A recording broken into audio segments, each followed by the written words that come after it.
Hi, I'm Erica Atkinson. And I'm Alex Gay. Welcome to the Monday Night Roar. Thanks for tuning in. We have your latest news, entertainment, and sports. All that and more coming up on the Monday Night Roar.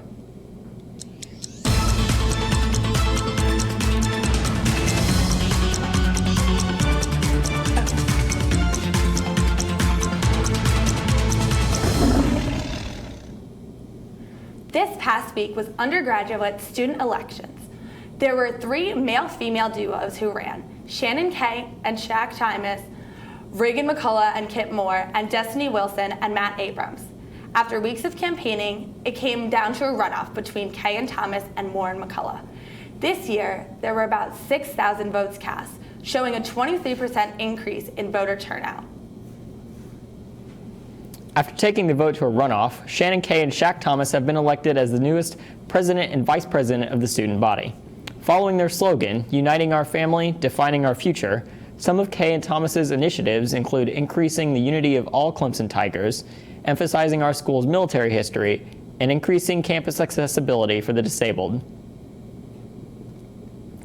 Earlier this week, Clemson and USC joined forces to create a plan that aids in helping technical college transfer students save money. University of South Carolina President Harris Bastidas and Clemson University Provost Bob Jones went to the State House this week to sign the letter of intent. The two realized that going to college can be expensive, and they hope that this new plan will allow transfer students to save money. They noticed that the state of Virginia already has a system in place and took the initiative from that. Bastidas realized that oftentimes technical college students would have to spend more time at the university, ultimately costing them more money. This new program will ensure that classes taken at technical college will count towards their degree once they transfer. And it will hopefully help students save money and time. USC says that they will also implement this program for their online classes. It's great to see USC and Clemson joining together in order to help their students. Last Wednesday, the Clemson Inventors Club and Clemson University Research Foundation hosted a reception to honor Clemson's top inventors and patent holders. In 2013, the U.S. Patent and Trademark Office issued 18 patents to Clemson University to bring the total up to 148 Clemson patents. The ingenuity of our Clemson inventors is sure to continue long into the future, so I'm sure the Clemson Inventors Club will be busy for years to come. President Clements traveled to Orangeburg last Monday to speak at a joint gathering between the Rotary Club and the Kiwanis Club of Orangeburg. The event was held at the First Presbyterian Church of Orangeburg. Clements spoke about how important Orangeburg is to Clemson because of its high population of alumni and current students. Clements mentioned that last year the Public Service and Agriculture Extension offices of Clemson helped 2,000 people. These extensions also have a huge economic impact, and the County of Orangeburg section alone makes about $750,000. Clements also discussed the Call Me Mister program, founded in Orangeburg, and how it supports getting more males teaching in elementary schools, and how there are 25 Call Me Mister alumni currently teaching. Tomorrow from 7:30 to 9 p.m., the Greenville News and CUSG's Council on Diversity Affairs will be hosting a debate and forum on the potential renaming of Tillman Hall. The public event will be held in Tillman Auditorium and will comprise of a debate on the benefits of changing or not changing Tillman Hall's name and an open forum to discuss many of the aspects related to the name and potential changes. Tonight at 7 p.m. was a 2015 spring ring ceremony for all students planning on graduating in May 2015. The ring ceremony is a time-honored tradition for all Clemson students. The ceremony will take place in Little John Coliseum and is one of the last events to be held there before its renovation. The rings are guarded at the Scroll of Honor by Clemson's Perishing Rifles 24 hours before the ceremony and will be followed by the Parade of Rings, which leads from the Scroll of Honor to Little John. Following the ceremony is the Ring Ball, which includes beverages, entertainment, hors d'oeuvres for the newly ringed students and their families. There will be a toast, and each student will receive a gift from the Clemson Young Alumni Council. Congrats to all those who received their rings tonight. Last Friday was a big day for former Tiger quarterback Tajh Boyd as he signed a contract with the Pittsburgh Steelers. Boyd is expected to compete for the position of backup quarterback under starter Ben Roethlisberger. He also joins former teammate Martavis Bryant, to whom he completed many a pass during their Clemson days. Here's hoping that he'll make quite the impact during his time in Pittsburgh. Next semester, 3,200 incoming freshmen will journey to Clemson and become a part of our Clemson family. According to Robert W. Bennett of the Office of Undergraduate Admissions, about 22,000 students applied. In addition to the 3,200 accepted, Clemson's Bridge program also accepts 800 students. Clemson hopes to maintain this number of admitted students so as not to force students into overflow rooms like what happened this fall. Due to such a large pool of applicants, Clemson was able to be even more selective in choosing the class of 2019. The average SAT and ACT score, respectively, are 1290 and 29.5 for incoming freshmen. Congratulations to all the newly accepted students on this wonderful accomplishment, and we look forward to seeing you in the fall. The automotive industry continues to grow in South Carolina with a recent decision by Mercedes-Benz Vans.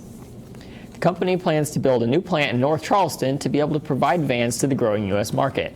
The plant will create Sprinter vans that are currently being assembled in Germany, disassembled, and shipped to the U.S., where they are reassembled to avoid high import taxes on finished vehicles. The new plant will not only allow Mercedes-Benz Vans to more readily provide customers with vans, but also is a $500 million investment in the area, expected to create 1,300 jobs. Now, here's Gabby Bates with your latest in sports.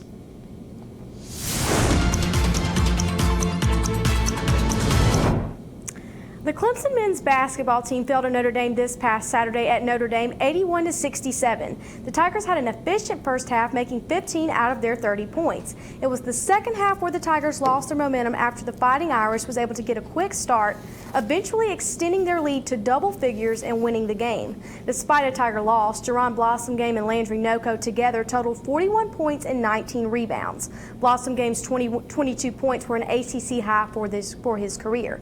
The Tigers will compete in the ACC tournament as the number 8 seed on Wednesday. They will face the number 9 seed Florida State at 12 p.m.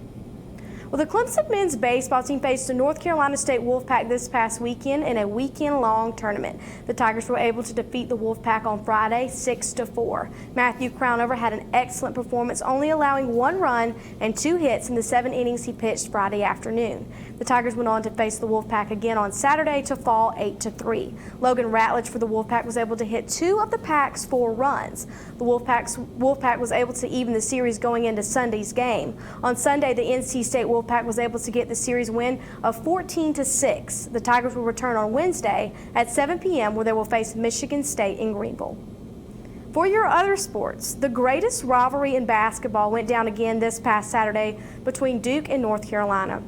The Blue Devils were able to sweep the rivalry this year with another win over the Tar Heels 84-77.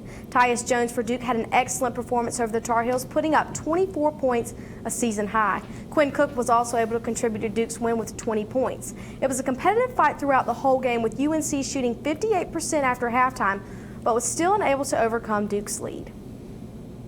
Dustin Johnson made a big comeback this past weekend with a win on Sunday at the Cadillac Championship.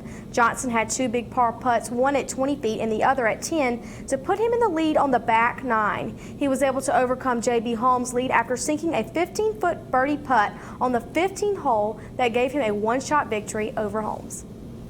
Well, that's all I have for your sports. Now back to you guys. On Saturday, the student government at the University of California, Irvine reversed a resolution to ban the American flag from the lobby of student government offices. Many students felt that the removal of the American flag made for a more inclusive environment. This was originally passed with a 6-4 vote on Tuesday.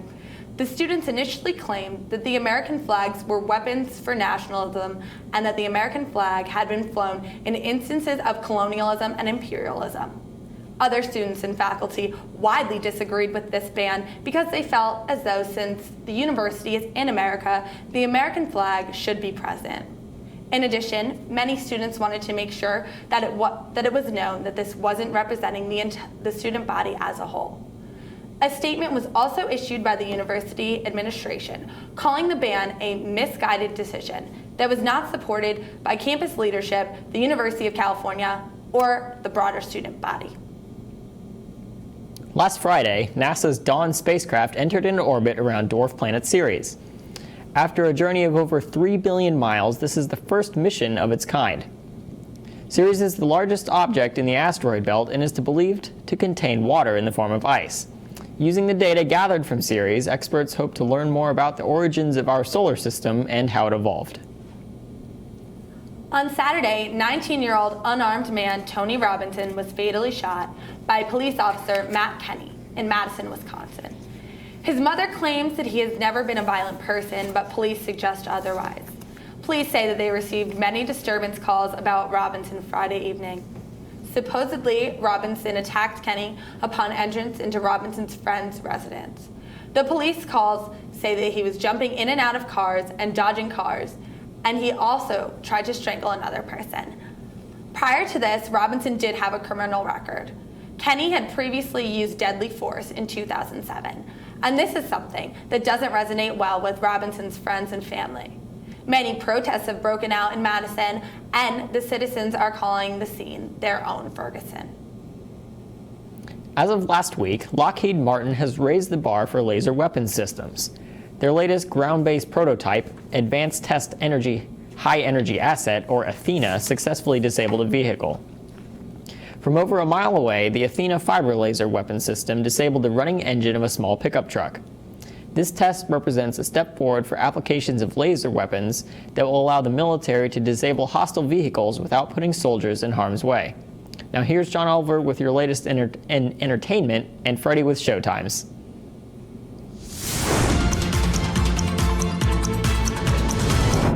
Despite the fact that Kim Kardashian's younger half-sister Kendall Jenner walked in Paris Fashion Week this past week, as well as all the high fashion designers showing off their most elite trends for fall 2015. The only thing we seemed to notice was Kim K's new platinum locks, highlighting our conscious need to keep up with the Kardashians. Kim claims that she was inspired by Madonna's hair and she always wanted to try it. So, as she says in an interview, what better time than now for Paris Fashion Week? She also adds that Kanye prefers her as a blonde. So maybe the blonde is here to stay. Taylor Swift hosted a tea party this past weekend at a fancy LA hotel, inviting besties Selena Gomez, Ellie Goulding, and the Hyams sisters.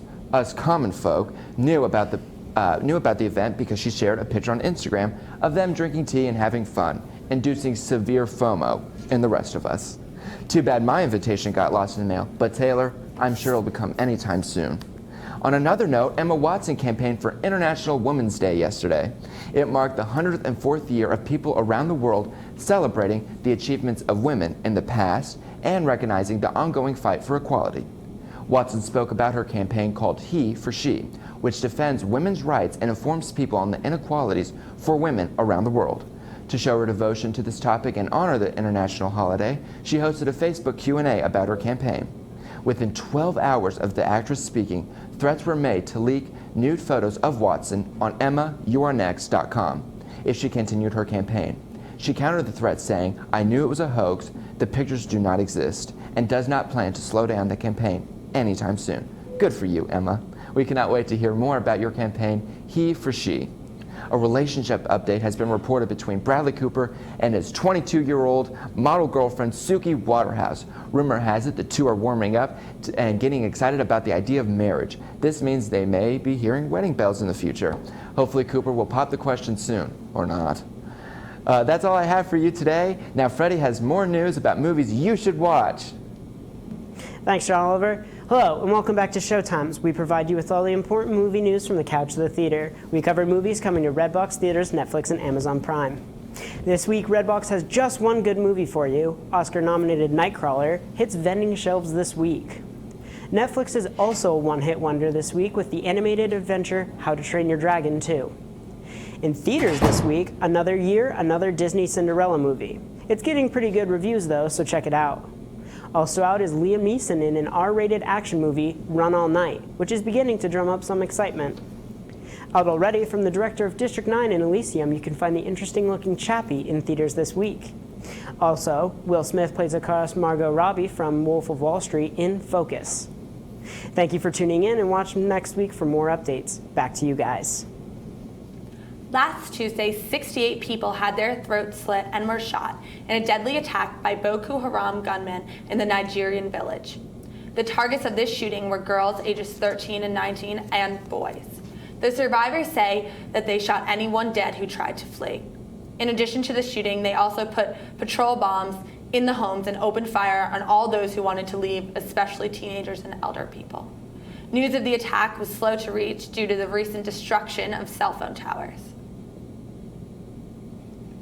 A year after the tragic disappearance of a Malaysia Airlines Flight 370, a report has revealed that the battery of the locator beacon on the plane's data recorder had been expired for more than a year before the plane disappeared. The report, however, did not reveal anything else unusual about the flight. Searches still continue, and the plane has not been found, while many families still wonder what may have happened to their relatives and where they might be. Earlier today, a Swiss plane took off from Abu Dhabi on what may hope to be a record flight. The flight around the world will not be attempting any speed records, but the goal is for the plane, the Solar Impulse 2, to fly around the world powered entirely by the sun. The plane sports more than 17,000 solar cells to collect the sun's energy and charge the onboard batteries.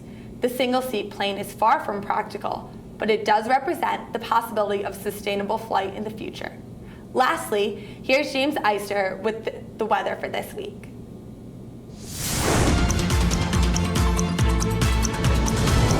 Thanks, guys. Let's take a look at your weather for the rest of the week.